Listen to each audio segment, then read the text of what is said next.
Good morning, good evening, good afternoon. This is CMG Talk. This is Catherine Gallagher. Welcome, and thanks for joining me today. Today I'd like to talk about resilience. I'm often asked about how to build our resilience. Often within a clinical setting we talk about our tolerance to managing and coping life's challenges and building resilience. And looking at your life and where you are within challenges and struggles, are you sitting thinking, well, I'm in a good place just now, things are going well? Are you looking around you and going, well, not exactly, Catherine. Actually, I've got quite a few challenges going on. The kind of challenges that people often come to me with are where they feel overwhelmed. They might feel they're close to burnout. And I'll talk about, it's called the Yerkes-Dodson curve, where you start, if you think about in the beginning end, the left-hand side, if you like, of the curve, you're looking at boredom. And that's where you're not feeling challenged. You feel that maybe it's the same old. And you're not necessarily feeling you're thriving in life. You feel that things are just not really going where you want them to go. Then you move into the next stage, if you look at, that would be your comfort. That's where the term comfort zone comes from. I'm in my comfort zone, right? And comfort zone is where we often sit at if things are really comfortable for us, or where we're healing, recharging, maybe energizing. It might be where we're going back to maybe we're on holiday, right? We're relaxing, we're unwinding, we're de-stressing, if you get my gist, the comfort zone. Then we go into the next level, if you like, the next stage, which is stretch. And stretch is where, yep, that's right. That's where we've got some challenges. That's where we're thriving. That's where we're growing. That's where things are happening. We're maybe goal setting. We maybe have an understanding of where we're developing, where we're going in life. And in that stretch zone, we often feel that sometimes we have pressure there. Yeah. And we often find that we're constantly ebbing and flowing between comfort and stretch. Because remember, comfort is where you recharge, you refuel. That's where you unwind. So the ideal is that comfort and stretch, these two particular zones, are where we function well within. We don't want to stay in comfort because then we'll go into boredom, and we don't want to continue constantly in stretch, because if we do, we can then risk over pressure, over stress, feeling overworked or feeling the overload. Whether we're working or whether we're retired, if we've got too much going on, we feel too overwhelmed, we can risk going from stretch to strain. And strain is where people come to me and they'll say, it's too much. There's too much happening, too many life events. You know, they might have significant things going on. They might have things going on in their personal life, with family, with friends. They might be having to step in to help out. They might have had grief, loss or change in their life. It's overwhelming and they're in this strain. Yeah. And they've said, you know, I used to cope well with this. I used to thrive with it. I used to really enjoy all the pressure. But I'm not very good at going into comfort zone and recharge and refueling and giving myself time and taking time out. So I can see why I've went from stretch to strain rather than stretch to comfort and back into stretch. You see where I'm going with this? So of course you've got boredom, comfort, stretch, strain. And if you stay at strain, then you're really ramping things up and you're moving into crisis. And crisis is where you've really got to the point where you are at your peak and you can't take any more. And often people in crisis, they might have suicidal ideations, they might have a plan of suicide, they might, be hospitalised. They'll certainly need some kind of intervention, therapy, treatment, medication. They'll need some kind of supports in place. Resilience comes from our lifestyle choices. And people that work with me, they'll hear me talk about choice all the time. I'm writing a book just now and I'm talking about choice. And people sometimes say, but I don't have a choice with this, it's just happened. But things happen because of the decisions that are made in our life. Decisions we make, sometimes they're made for us, but the choice we have is whether to accept it or not. We have to empower ourselves. And that's part of resilience, having that ability to make those choices and decisions. And sometimes we get so stuck in feeling helpless, hopeless. In therapy, we talk about the victimization stage. I don't like using that term because I don't like to think we're ever victims of our circumstances. I think we might feel hopeless and helpless. But we always have a choice. We always can find the ability and the resilience. We just have to know how to.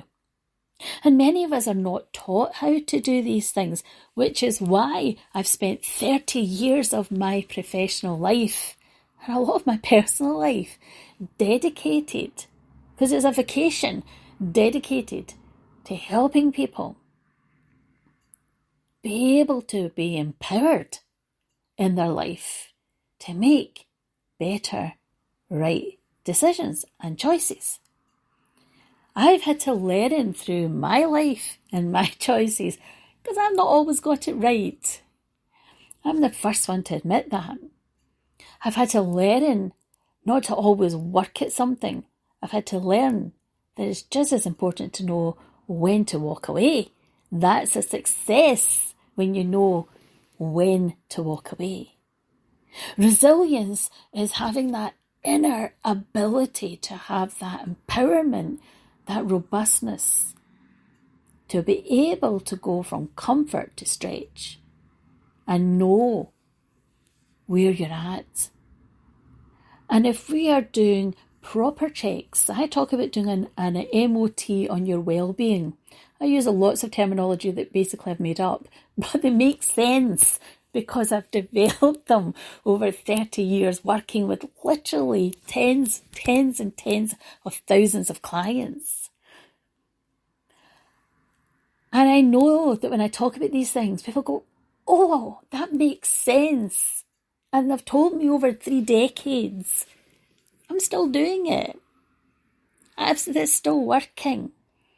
I'm living my better life, my best life. I have problems, I have challenges, but it's what I do with them that matters. So resilience is our ability to deal with challenges. Life happens. Life happens. We all know that.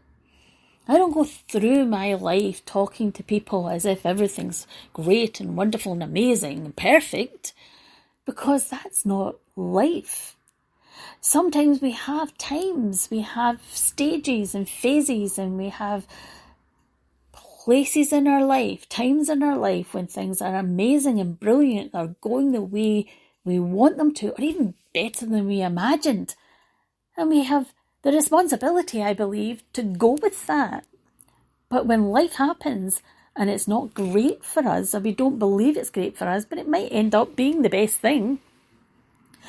But right now, at that time, it feels like the worst. Resilience is what we need. Strength, inner confidence, inner belief. And what often gets in the way is our limiting self-beliefs, that inner doubt, that self-talk, automatic negative thoughts. If you've listened to my previous episodes, and I keep saying to people, they're not just there just to dabble with. There's a lot of stuff there that have taken like 3 decades of reading, research and studying and training, and I consistently train. A lot more probably than is expected, but it's because I want to be able to educate appropriately at the top level for all of my clients. When I'm doing podcasting, I want to make sure I am delivering and giving the best service, because anyone that's listening to my podcasts, you deserve that. So I educate, train, research, and if you've listened to my podcast before, you'll know that I'm a global mental health trainer. I'm a public speaker. People invite me along to do events and podcasting. I talk at conferences. I talk in schools. I will talk to places that want me to come in and want to listen to what I have to say. The important thing is that when we're talking about resilience, we understand that it's not about not having that self-care, self-love, self-compassion, empathy, understanding that our emotions are human, that we're allowed our moment. I call it my moment. Right? I remember doing a training, and it was a group of parking attendants, right? And they were monitoring security around a city. And I remember talking about, stress and anxiety and depression, and, how to manage different ways of dealing with life and challenges and these kind of things. And I said, we're allowed our moment. We're allowed our moment. And I remember going back to my car, and I've got a mobility problem. So I had to, the time I got back to the car, I was in a significant amount of discomfort, let me put it that way. And I sat in the car and I was like, oh, right. And I was orientating myself, to be honest with you. I was kind of catching my breath, and I was kind of like, oh, right, okay, take a breath in. And I was doing my breathing meditation. I actually do these things, and I say to people, take a breath in, orientate yourself, ground yourself. I practice what I preach, if you like. So I was sitting there, I was kind of orientating myself, and I was thinking about how good that the training had been. They seemed to enjoy it. There was a lot of laughter around some of the things, and there was a lot of engagement. And the next thing, there was a knock on the window, and I kind of got startled because I thought, because I was in a parking space, so I wasn't expecting someone to knock my window. And I realised it was one of the people that had been in the course. And I was like, oh, they went, you all right? I said, I'm allowed my moment. And they burst out laughing. And they said, I just got in my walkie-talkie that, oh, look, is that no Catherine there? What's going on? Is she all right? So we just thought we would check in. I said, no, I'm fine. Thanks for asking. And I was giving a thumbs up. And I thought, that's so kind, right? I was really quite touched, right, that they'd actually noticed. They'd obviously been doing a normal check, and they had saw me, and they thought, I wonder if she's all right. I said, yeah, I'm fine. I said, but thanks for checking. I said, I'm actually just catching my breath. I said, I'm having a moment just to orientate myself. But sometimes we have moments where there are different types of moments, aren't they? It doesn't mean that we're less resilient or we're less capable, but sometimes life catches up with us, or sometimes we just need to catch our breath. That's what I was doing, was catching my breath. And I was trying to where am I? What am I doing next? I'm getting my, bearings. But that was, I love thinking about, I like to reframe things. I like to think about these things. And these kind of moments are things like you give gratitudes. Part of resilience and how to be resilient is where we look at giving, for instance, gratitudes. And I often talk within my clinical work about paying attention to the small things. And I actively do. And that was something that I gave gratitude to. I vocalise my gratitude. So I might say to someone, thanks so much. That's really kind of you. I really appreciate it. Tell the guys and the girls that was brilliant. Thank you. I really like That's given me a smile. It's like passing things forward, isn't it? I said, thanks so much. And they were like, oh, no, great, catch up with you later, right? And when we have small things along our day that we pay attention to and we actively look out for the things that work, we retrain our brain to look at how to help ourselves and have a better day. Does that make sense? Because remember, our brain is programmed to look at the negative. We have the automatic negative thoughts that pop into our head. And it also will look at the problems. Right? What about this? What if I don't get here? What if this happens? I might do this. I might miss this. I might feel like that. We have all these negative thoughts that will pop into our head. But if we retrain and practice and retrain our brain to look at what will happen, what could happen, and the positives, we start releasing those natural feel-good chemicals. You know, the serotonins, the oxytocin with warmth and, you know, feeling that love and kindness, and the dopamine reward system. We start looking at, you know, the endorphins, you know, if we're up and we're exercising and doing different things. It's really important to take ownership of our own mental health. And every day we should be aware of what we're thinking, how we're looking at things, our perspective, how we're framing things. Because if we don't, then we set ourselves up for having more challenges and more difficulties. And it doesn't help us to be resilient with any struggles or challenges if our internal frame and how we're thinking about things looking at things in a very pessimistic way. Sometimes I'll ask people, you know, how do you look at things? You know, and sometimes they'll say to me, well, I'm not necessarily pessimistic, but I'm not optimistic. So are you realistic? What is your perspective and your framing of things? How do you choose to look at things? How do you choose to look at things? Well, it's just how I am. I was born that way. Well, no, babies aren't born that way. Right? We learn to be a particular way. Right? Whether it's through attachment, imprinting, bonding, whatever, or through our past experiences and our present experiences, we become how we are. Unless, of course, we're vulnerable. And that's a different story. That's a different conversation.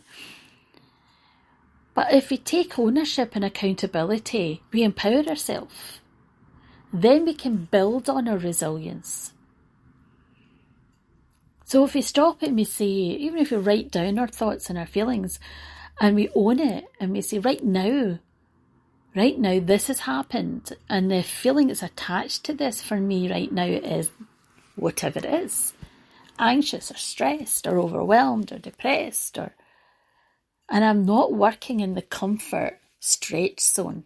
I'm not working between these. Maybe I'm in strain, you know, maybe I'm in boredom or maybe I'm in the crisis.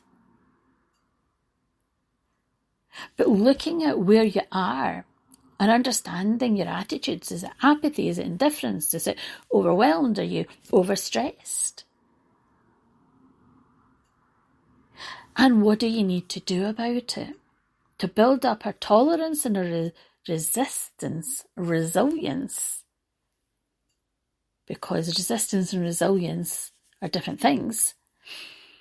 Being able to understand how you are processing and thinking about things can be really helpful. To keep a journal to do that. You know, writing down the event, looking at the feelings you attach. What are your defaults? What do you automatically default to with emotions? Sadness, anger, disappointment.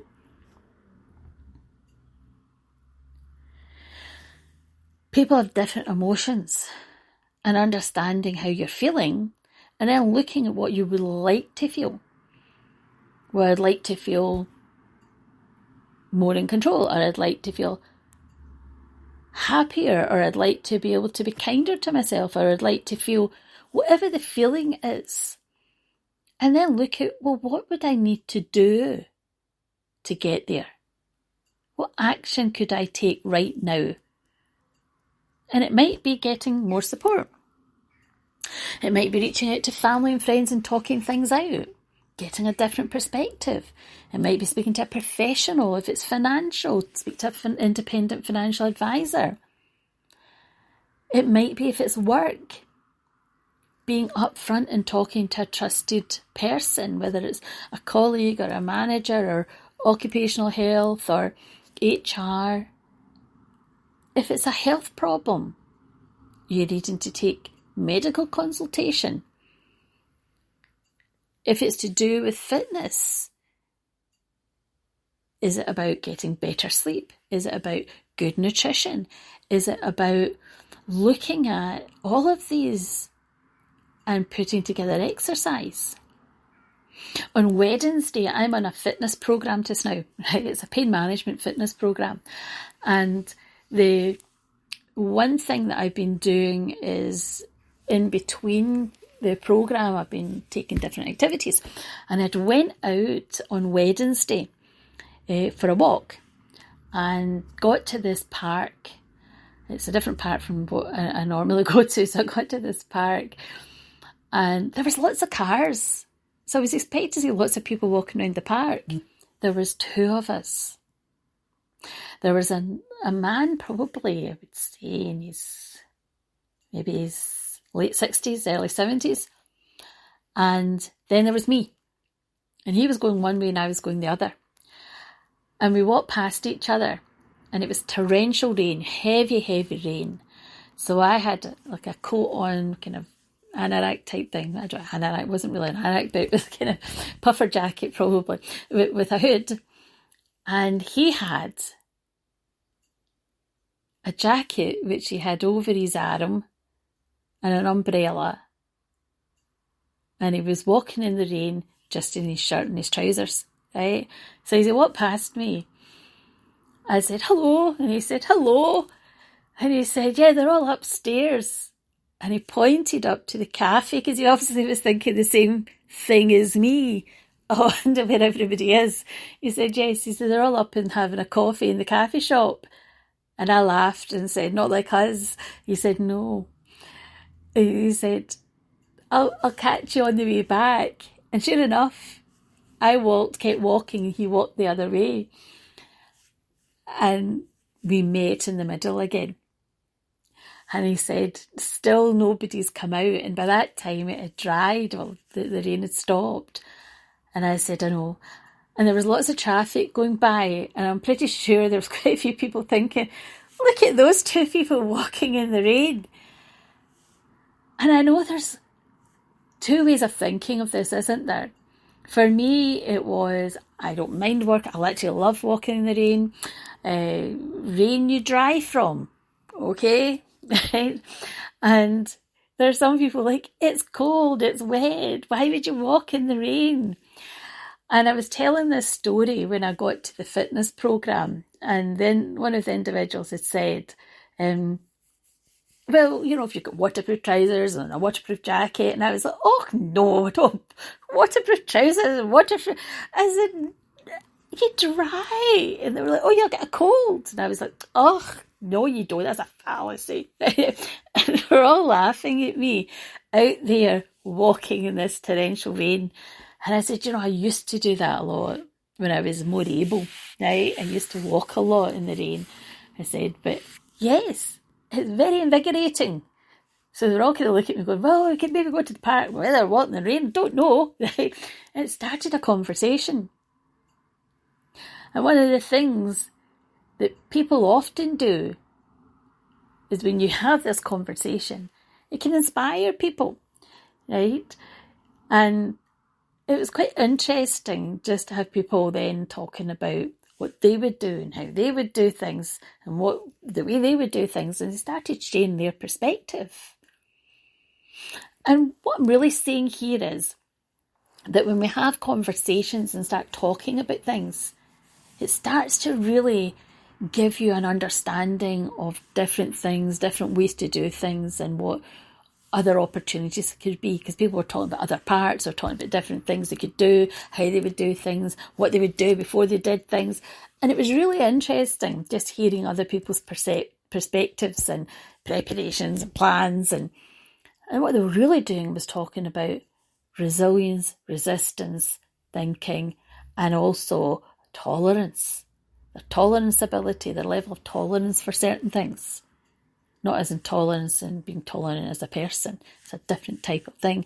If you're resistant, you've got a resistance to things. If you're tolerant, you've got a tolerance level of being able to do things. Two different ways of thinking about things. And also, you're then looking at being able to build up resilience. And resilience is that inner strength, inner capability. And these are three things that you always want to be able to manage. And the more that you manage these things with your confidence, your self-esteem, your self-worth, and your limiting self-beliefs that you are then managing to overcome, understanding what belief systems you have, how much you tell yourself that you can't do things and why do you do that, understanding where that comes from. Is it that you don't want to do it, or is it you do want to do it, but you've not got the confidence to? And if you really want to do it, how then are you going to build the confidence to do something? So resilience is very important in our life. Being able to have resilience and have that inner strength, inner ability to achieve and accomplish things, and having resilience to be able to deal with life's challenges. It doesn't mean that things don't happen. It means that you're able to then deal with them. And people often say that to me. They'll say that as they begin to have a tolerance for challenging things, they can cope with it better. And, the resistance is less there. And they're able to then have a better self-reliance, I guess. Okay? And they're empowering themselves, and they're managing their self-talk, and they're, got their self-care, they're doing their MOT and their well-being, they've got good, nutrition that they're working on, they're getting better sleep, they're connecting better with family, with friends, with neighbours, maybe with their faith or spirituality. They might be doing mindfulness and meditation to declutter a lot of the inner stress and, emotional build-up, and staying with what they know, being present mindfully, can be so important. They might have developed a breath technique to be able to release a lot of the pressure. They might be visualising. People do different things in different ways to cope better. We need to identify what works for us.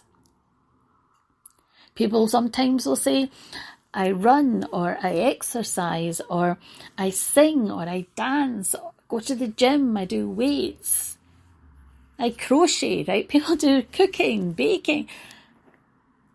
Understanding what works for you is key. That's what matters. And be able to change it up. And knowing that these things are so important to have in place as a structure and routine, so that when you do get life challenges and difficulties, you have these anchors in place to be able to keep you grounded, and you can cope better. So you have a tolerance level there, and you can have resilience to cope. And there's less resistance. Is that making sense? Are you with me?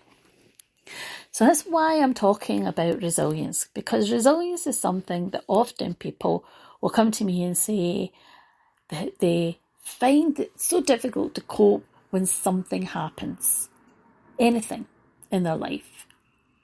When they maybe feel there's rejection or there's a loss, something's changed. And why is that? And it's because we need to be working on our resilience, our inner strength, and understanding that it's human to be affected by challenges in life. by difficulties, whether it's something good, right? Whether we get new challenges to do with promotion, or we get a new relationship and we've got challenges there trying to figure out how to work well together. But it's understanding how to be able to cope with those things without it becoming a huge strain on you. And being able to work in those zones from comfort to stretch. And not going to strain or crisis. And if you're in a relationship situation and you're in boredom, that's not good either. So you really need to be working from comfort to stretch, where you're working the relationship and you're keeping an eye and nurturing, whether it's family, whether it's friendship, whether it's a partner relationship. You need to connect well within your relationships. The same as work. With your promotions or your progress. Some people are quite happy where they're at, but they need to have challenges within their life so they feel that purpose, their why, if you like. What's my purpose? What am I doing? What am I getting satisfaction and challenges from in life? How am I growing within my life as a person?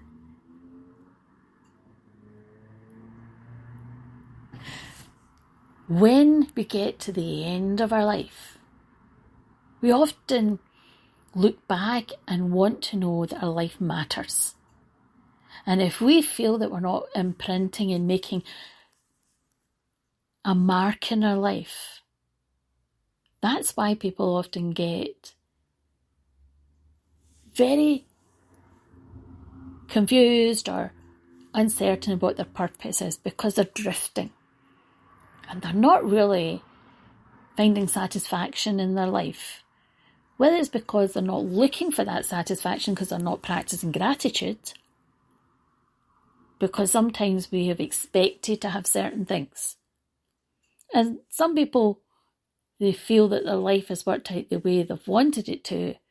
But a lot of people, when they look at their life, they'll look and say, this is not what I expected. This is not where I thought it would be.